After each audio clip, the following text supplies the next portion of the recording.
O Despertar da Imaginação, Neville Goddard. Título original em inglês: Awakened Imagination. Tradução: Eduardo Pereira. Narração: Misael Michel. Para Bill, imaginação, o mundo real e eterno do qual este universo vegetal é uma pequena sombra. O que é a vida do homem, senão arte e ciência? William Blake, Jerusalém. Imaginação é mais importante que conhecimento. Albert Einstein. Capítulo 1. O que é imaginação? Eu não descanso em minha grande tarefa de desvendar os mundos eternos, de abrir os olhos imortais do mundo contidos nos mundos do pensamento. Por meio da eternidade sempre crescente no seio de Deus, a imaginação humana. William Blake, Jerusalém, capítulo 5, versos 18 ao 20. Certas palavras, com o passar do tempo, acumulam tantas conotações estranhas que, por fim, quase perdem o seu verdadeiro significado. Tal palavra é a imaginação. Esta palavra serve para descrever vários tipos de ideias, algumas delas diretamente opostas uma à outra. Fantasia, pensamento, alucinação, desconfiança. De fato, tão vasta é a sua aplicação e tão variados são os seus significados, que a palavra imaginação não define um status e nem possui um significado fixo. Por exemplo, às vezes pedimos a um homem para usar a sua imaginação, indicando que a sua atual perspectiva é muito limitada e, portanto, não é suficiente para realizar a sua tarefa. Logo em seguida, lhe dizemos que suas ideias são pura imaginação, expressando assim que suas ideias são infundadas. Dizemos que uma pessoa ciumenta ou desconfiada é vítima de sua própria imaginação, insinuando que os seus pensamentos são falsos. No minuto seguinte, damos a um homem o mais alto tributo, destacando-o como um homem de grande imaginação. E assim, a palavra imaginação não possui nenhum significado definido. Nem mesmo o dicionário nos ajuda neste sentido. Ele define a imaginação como: número 1, o poder de imaginar ou ação mental, o princípio construtivo ou criativo. Número 2, um fantasma. Número 3, uma crença ou noção infundada. Número 4, planejamento, plotagem ou esquema de construção mental. Eu associei e defini a figura central dos evangelhos como a imaginação humana, o poder que torna possível o perdão dos pecados e a realização dos nossos objetivos, inevitável. Todas as coisas foram feitas por ele, e sem ele, nada do que existe teria sido criado. João capítulo 1, versículo 3. Há apenas uma única coisa no mundo: imaginação. Todas as outras são apenas deformações da mesma. Ele é desprezado e rejeitado pelos homens, o homem das dores, e conheceu o seu sofrimento. Isaías capítulo 53, versículo 3. A imaginação é a porta de entrada para a realidade. O homem, disse Blake, é tanto a arca de Deus como um fantasma da terra e da água. Naturalmente, ele é apenas um órgão natural sujeito aos sentidos. O corpo eterno do homem é a imaginação. Ela é o próprio Deus em si, o corpo divino. Jesus, nós somos seus membros. Eu não conheço melhor e mais verdadeira definição de imaginação que a de Blake. Através da imaginação, nós temos o poder de sermos qualquer coisa que desejamos ser.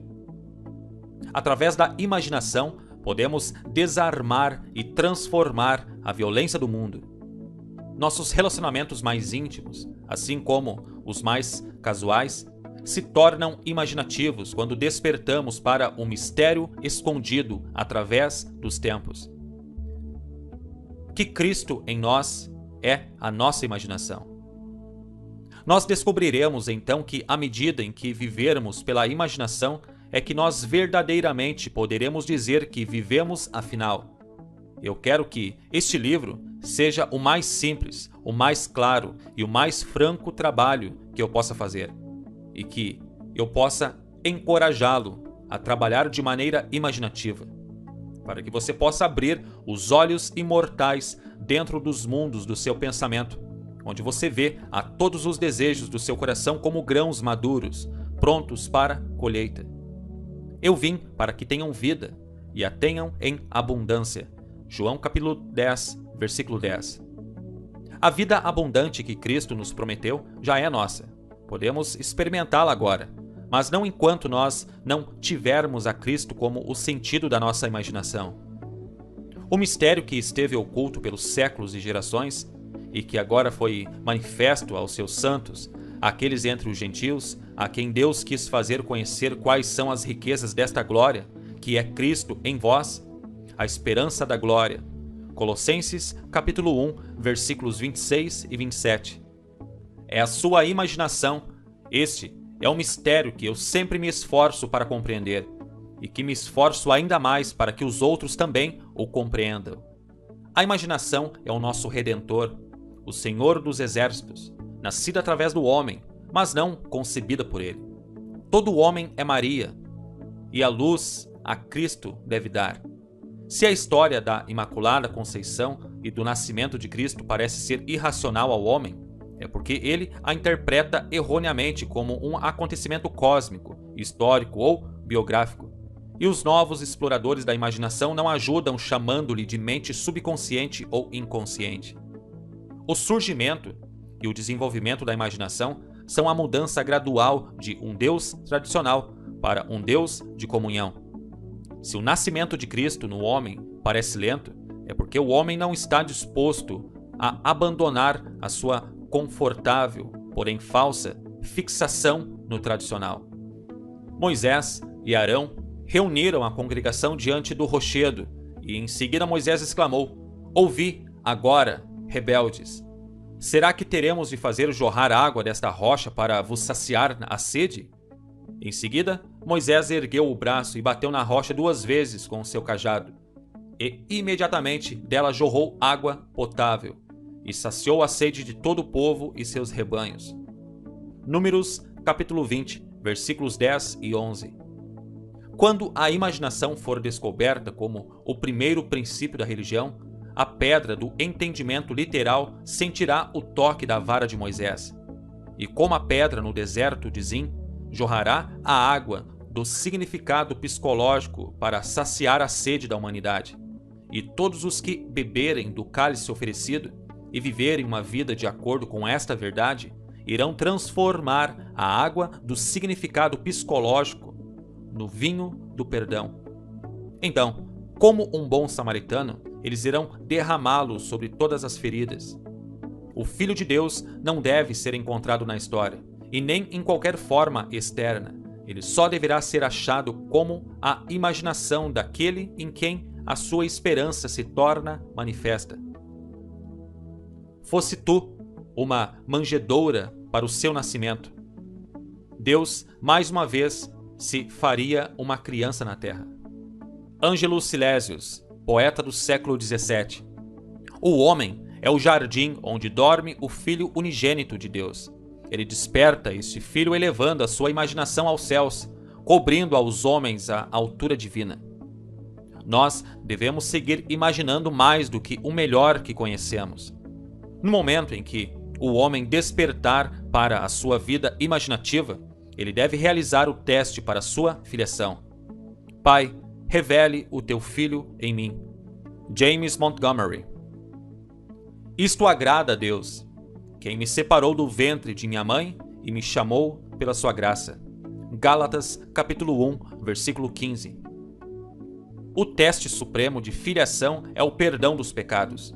O teste que sua imaginação é Jesus Cristo, o Filho de Deus, é sua capacidade de perdoar o pecado.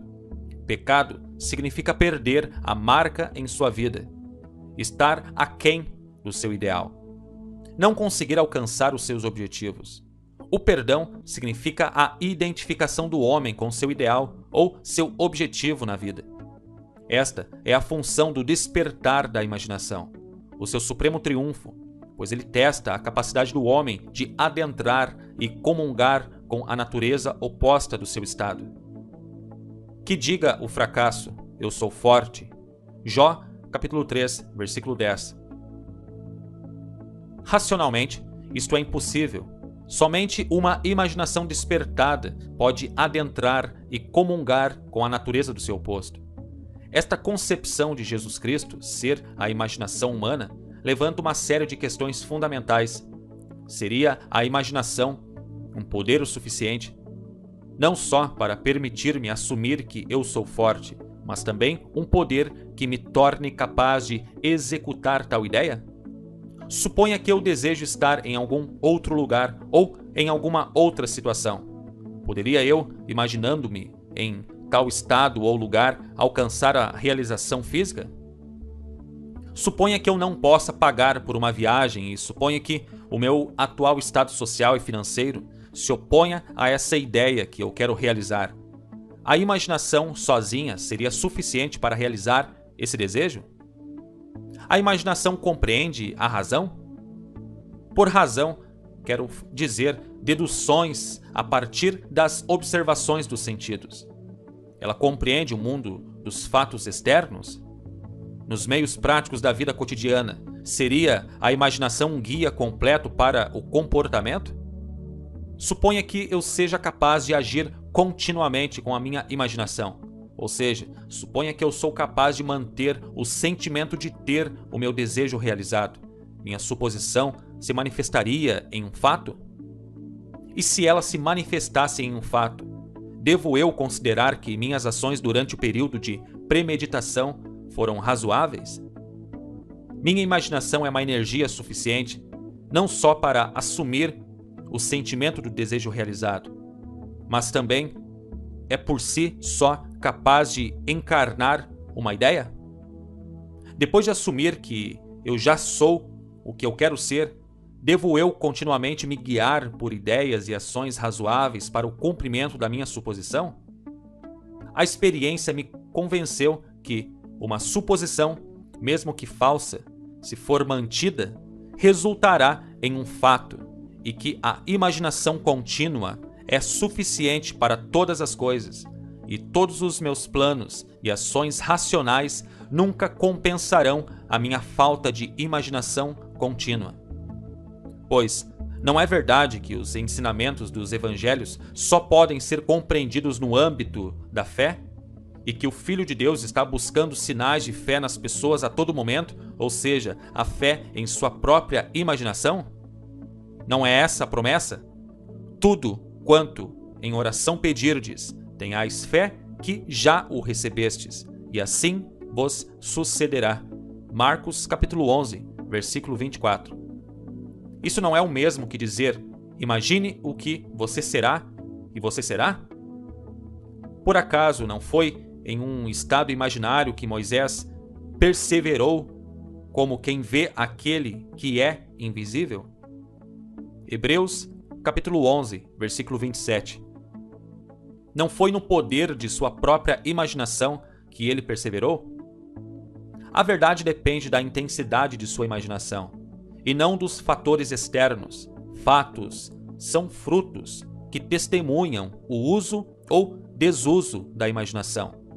O homem se torna aquilo o que ele imagina. Ele autodetermina a sua história. A imaginação é o caminho, a verdade e a vida revelada. Não conseguimos assimilar a verdade somente com a mente lógica. Onde o homem natural dos sentidos vê um broto, a imaginação vê crescer uma rosa. A verdade não pode ser abrangida somente pelos fatos. À medida em que despertamos para a vida imaginativa, descobrimos que imaginarmos uma coisa é o mesmo que criá-la e que um julgamento verdadeiro não precisa estar em conformidade com a realidade externa a que ele se refere. O homem imaginativo não nega a realidade do mundo exterior, da manifestação sensorial, mas ele sabe que é no mundo interior da imaginação contínua que está a força pela qual o mundo exterior da manifestação sensorial é trazido à realidade. Ele vê o mundo exterior e todos os seus acontecimentos como projeções do mundo interior da sua imaginação. Para ele, tudo é uma manifestação da atividade mental que se passa na imaginação do homem, mesmo quando o homem razoável e sensorial não está ciente disso. Porém, ele percebe que cada homem deve tornar-se consciente desta atividade interna e observar a relação existente entre o mundo interior, causal da imaginação, e o mundo exterior, sensorial dos efeitos. É maravilhoso descobrir que você pode imaginar-se no estado do seu desejo realizado e escapar das prisões construídas pela ignorância. O verdadeiro homem possui uma imaginação magnífica. É este ser que deve ser despertado. Desperta tu, que dormes, e levanta-te dentre os mortos, e Cristo te iluminará. Efésios capítulo 5, versículo 14. No momento em que o homem descobre que a sua imaginação é Cristo, ele realiza atos que, neste nível, só podem ser descritos como milagrosos.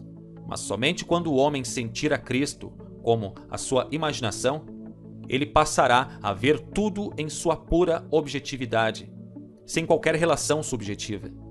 Se ele não perceber que tudo o que ele encontra faz parte de si mesmo, ele se revoltará com o pensamento que ele escolheu e com as condições de sua vida, pois eles estão relacionados por afinidade à sua própria atividade mental. O homem deve acreditar firmemente que a realidade se encontra dentro dele e não além dele. Embora outros tenham corpos e uma vida própria, suas realidades estão enraizadas em você e começam e terminam em você, assim como você começa e termina em Deus. Não fostes vós que me escolhestes. Ao contrário, eu vos escolhi a vós e vos designei para irdes e dardes fruto, e fruto que permaneça. Sendo assim, seja o que for que pedirdes ao Pai em meu nome, ele o concederá a vós. João, capítulo 15, versículo 16.